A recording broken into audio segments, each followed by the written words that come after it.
warahmatullahi wabarakatuh. Kembali lagi kawan di Legenda Catur Dunia. Tadi lupa mengucapkan selamat buat Magnus Carlsen yang kembali menjadi juara FIDE World Rapid Chess Championship 2023, mampu mempertahankan gelar yang dia dapat di edisi sebelumnya, sekaligus ini menjadi gelar kelimanya kawan selama keikutsertaan di FIDE World Rapid Chess Championship yang diadakan oleh FIDE kawan. Jadi selamat buat Magnus Carlsen dan para fansnya. Magnus Carlsen di sesi rapid ini kawan memimpin sesi rapid sendirian dengan perolehan 10 poin. Selisih setengah poin atas Fedosev, di mana Fedosev dikalahkan oleh Magnus Carlsen pada game ke-10. Gamenya sudah kita ulas, sedangkan jagoan kalian, yaitu Dalyubov, berada di posisi ke-7. Sebetulnya Dalyubov ini kawan juga sempat bersanding dengan Magnus Carlsen sampai game ke-11 dengan 8 poin kawan. Mampu bersanding, tapi di 2 game berikutnya Dalyubov hanya memetik 2 kali remis kawan. Oke, kita akan ulas permainan Dalyubov kawan pada game ke-11-nya menghadapi Giga Kvaratskhelia. Ini langsung ke papan analisisnya. Kenapa tidak mengulas game-game yang lain? Sekali lagi kawan, banyak yang ngefans Magnus, banyak yang mengefans Dalyubov. Jadi saya dahulukan mengulas game-game mereka terlebih dahulu. Baru setelah event ini selesai, kita akan korek-korek lagi game requestan kalian, dimana yang sempat admin tinggalkan juga. Nanti kita akan cari game yang bagus untuk mengisi waktu sambil menunggu event turnamen lainnya kawan, yaitu Tata Steel. Selama 2 hari ini berlanjut juga untuk sesi blitznya. Kita tunggu saja apakah Magnus Carlsen mampu juga memenangkan sesi blitznya, memainkan 21 babak kawan. Dan langsung saja game ke-11 dari Dalyubov. Gamenya cukup cantik di sini kawan. Pion D4, ada kuda F6, kuda F3 terlebih dahulu, pion E6, baru pion C4. Nah, di sini banyak sekali pilihan bagi hitam untuk memilih variasi. Kebanyakan sih memilih variasi Queen's Indian Defense kawan dengan pion B6, ataupun Queen's Gambit Decline dengan pion D5, atau gajah B4 kawan. Ini adalah Bogo Indian Defense yang dimainkan oleh Giga Skak. 2 pilihan utama untuk blokade skak ini adalah dengan gajah sebanyak 16.000 game yang ada di databasenya chess.com, ataupun dengan kuda B ke D2 sebanyak 10.000 game. Jadi yang paling populer dengan gajah. Kalau dengan kuda C3 ini kawan hanya sekitar 1000 gamean kawan. Kalau dengan kuda F ini tidak lebih dari 5 game kawan. Dalyubov memilih pilihan utama gajah D2. Nah, menteri E7 berkoneksi dengan gajah atau dengan pion A5, pion C5 bisa jadi pilihan utama. Langkah-langkah populernya seperti itu kawan. Memilih dengan pion A5, nah pion G3 pilihan utama, ini dipilih juga oleh Dalyubov. Settingan kesukaannya kawan, Viajento sayap kanan, sayap raja.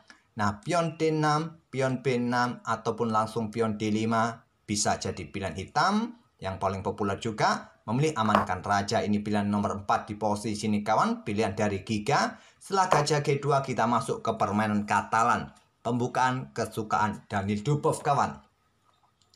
Nah, ada pion D5. Kemudian rokade. Seperti biasa di sini hitam bisa membuka Katalan dengan langkah pion D pukul pion C4, pilihan utamanya kawan.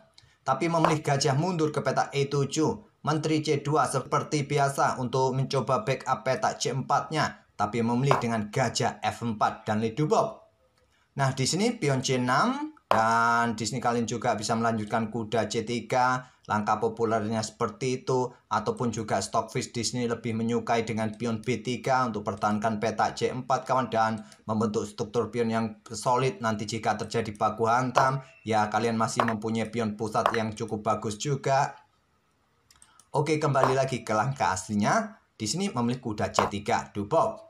Dan hitam masih punya kesempatan untuk bermain dengan pion D pukul pion C4, tapi memilih dengan langkah pengembangan kuda B ke D7. Seperti biasa, kalau Katalan terbuka dengan pion D pukul pion C4, di sini putih akan coba rebut kembali dengan kuda ke E5 kawan. Untuk coba rebut di sini, dan hitam akan melepaskannya dengan langkah kuda ke D5. Kalau coba pertahankan di sini bahaya kawan. Coba lihat, pion ini pun mendapatkan 2 kali serangan, ataupun yang tidak mengenakkan dengan cara seperti ini kawan. Kuda akan caplok pion B5, kalian ambil balik, benteng di sini jatuh. Jadi kemungkinan dilepas. Oke, lanjut. Hitam memilih dengan langkah kuda B ke D7.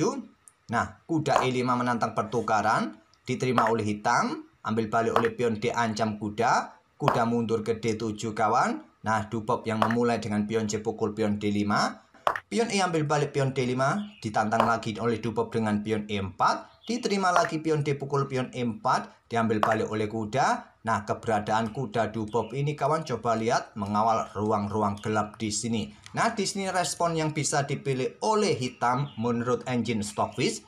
Kuda B6 membuka tantangan pertukaran menteri.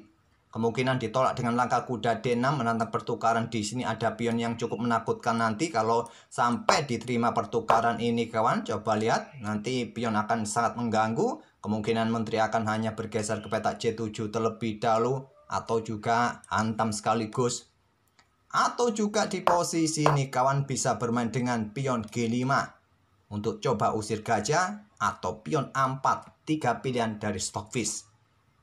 Hitam memilih dengan langkah pion G5.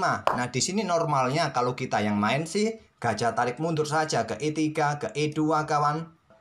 Ataupun juga mendorong pion maju ke petak E6 saling ancam perwira masing-masing. Mungkin di sini langsung saja dengan pion G pukul gajah F4. Menteri akan keluar terlebih dahulu sebelum untuk ambil kuda nih kawan. Ya, raja bergeser, kemudian kuda disikat oleh pion, ambil balik oleh gajah di sini kawan, ambil balik oleh menteri di sini. Bisa berlanjut seperti itu. Tapi di sini Dubov mencoba korban perwira langsung. Gajah ambil pion G5. Ambil balik oleh gajah kawan. Menteri keluar ke petak H5. Lanjut Dubov coba serang gajah. Gajah dipertahankan mundur ke petak E7. Ada benteng AD1. Pin kuda. Pion juga siap nanti mengancam jika pion ini sampai macam-macam. Ataupun juga di sini kuda ini siap beraksi juga untuk mendukung pionnya dihajar oleh menteri nanti ke depan. Ataupun juga gajah ini siap juga untuk menekan kuda yang ada di petak D7 ini kawan. Jadi itulah taktik dari Daniel Dubov untuk mencoba mendapatkan perwira hitam kembali. Nah, di sini menteri bergeser ke E8 menghindari pin, salah satu pilihan terkuatnya kawan. Tapi karena merasa unggul satu perwira, dia mencoba bertahan dan mencoba menang. Bermain dengan langkah pion F5, ternyata blunder. Kalau dengan menteri bergeser ke sini kawan, permainan bisa remis dengan cara seperti ini. Kuda akan coba memberikan dukungan bagi menterinya untuk eksekusi, tentu disikat oleh gajah. Skak di sini kawan, raja bergeser. Nah, kuda ini yang menjaga peta F6, sikat saja dengan benteng. Remisnya di sini, melakukan skak-skak bolak-balik kawan, remis. Atau jika kalian hanya bermain dengan pion F6 saja di sini, maka ya pion ini didorong, kalian bisa mendapatkan ganti perwira hitam. Di sini memainkan pion F5 langsung, coba ancam kuda walaupun resikonya juga kuda di sini jatuh. Itulah rencana dari Daniel Dubov kawan dengan pion E6. Dan diladeni juga oleh hitam pion F ambil kuda E4. Di sini menteri skak terlebih dahulu untuk memberikan dukungan lebih bagi pionnya nanti untuk ambil kuda. Setelah raja bergeser, pion ambil kuda ancam gajah juga kawan. Ada benteng F7 tapi Dubov tidak terburu-buru untuk ambil gajah. Dia memilih dengan langkah gajah ambil pion E4 terlebih dahulu untuk dukungan bagi menterinya nanti untuk mendapatkan petak H7 kawan. Tapi Stockfish tadi menyarankan menteri ini coba ancam benteng terlebih dahulu. Tapi memilih sikat, pionnya ada di petak E4. Dan gajah gelap keluar ke C5 kawan. Dengan benteng di sini menekan pionnya ada di petak F2. Dan juga benteng siap terkam ataupun gajah siap terkam pion yang di sini. Di sini kawan, menteri bergeser ancam benteng. Dan coba menekan pion yang di sini. Ataupun serang gajah di sini kawan. Benteng ambil pion yang ada di petak D7 menantang pertukaran benteng diladeni ambil balik oleh menteri untuk menjaga pion kawan. Dan di sini Dubov juga tidak terburu-buru ambil gajah, serang menteri terlebih dahulu. Menteri ambil benteng yang terkuat, ambil balik, tapi putih masih unggul dengan menteri dukungan gajah. Posisi raja tidak nyaman. Kekuatan sepasang gajah dengan dukungan benteng belum cukup melawan putih ke depannya. Di sini memilih menteri bergeser ke petak E7 berkoneksi dengan gajah. Tapi selepas benteng diluncurkan oleh Dani Dubov di petak D8, hitam menyerah di langkah ke-25. Ancamannya apa? Ancamannya ya skakmat. Kalau menteri ambil benteng, skakmat 1 langkah. Kalau raja bergeser ke sini, menteri ambil pion di sini, raja lari ke sini, menteri ke sini kawan. Jangan bergerak ke petak terang. Ini agak lama nanti proses skakmatnya. Skak di petak gelap, di petak H6. Kemana kalian mau lari? Ke petak gelap tentu saja. Nah inilah tujuannya. Kalau ke petak gelap kawan, skak di sini, baru ke sini, skakmat di sini kawan. Oleh karena itu di posisi ini hitam menyerah. Dan 2 game berikutnya Dubov hanya mendapatkan hasil seri atau remis. Oke, itulah kawan permainan cantik dari Dani Dubov yang sering melakukan pengorbanan-pengorbanan tak terkira oleh lawan-lawannya. Sangat cantik permainan Dani Dubov ini. Oke, semoga permainan dari Dani Dubov bisa memuaskan fansnya Dani Dubov. Banyak sekali yang ngefans di Indonesia. Oke, semoga permainan dari kedua pemain bisa menghibur kalian dan bisa jadi bahan referensi di tahap pembukaannya. Kita akan bertemu di video-video berikutnya. Terima kasih. Wassalamualaikum warahmatullahi wabarakatuh.